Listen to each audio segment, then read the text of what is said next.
முகிலன், கயல் மற்றும் கவின் ஆகிய மூவரும் தங்களது பள்ளி நண்பர்களுடன் ஒரு நாள் சுற்றுலாவிற்கு மிக உற்சாகமாக புறப்பட்டனர்.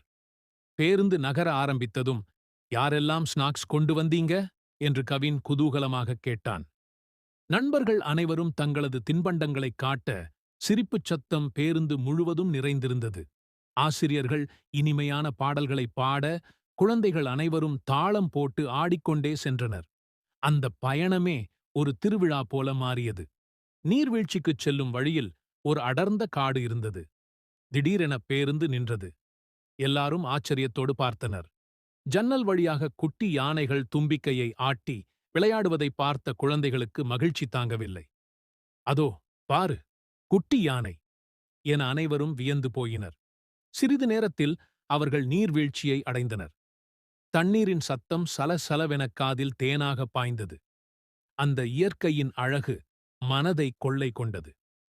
பசி எடுக்கவே ஒரு பெரிய மரத்தின் அடியில் அமர்ந்து அனைவரும் உணவை பகிர்ந்து உண்டனர். நண்பர்களுடன் சேர்ந்து உண்பதில் தனி ருசிதான். அப்போது அங்கே வந்த ஒரு சிறிய குரங்கிற்கு கவின் ஒரு வாழைப்பழத்தை வைத்தான். அது லாவகமாக எடுத்துக்கொண்டு ஓடியது. அதை பார்த்து எல்லாரும் கைதட்டிச் சிரித்தனர். மாலை நேரம் வந்ததும் பூங்காவில் உள்ள ஊஞ்சல் மற்றும் சறுக்குகளில் ஆடித் தீர்த்தனர். அவர்களின் துள்ளலுக்கும் ஆட்டத்திற்கும் எல்லையே இல்லை. கிளம்பும் முன் இந்த இனிமையான தருணத்தை நினைவாக்க அனைவரும் ஒன்றாக நின்று ஒரு குழு புகைப்படம் எடுத்துக்கொண்டனர்.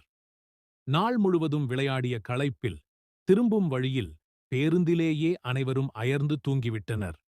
ஆனால் முகிலன் மட்டும் தூங்கவில்லை. அவன் தன் டைரியில் அன்றைய நினைவுகளை எழுதினான். இந்த நாள் என் வாழ்வின் மிகச்சிறந்த சுற்றுலா.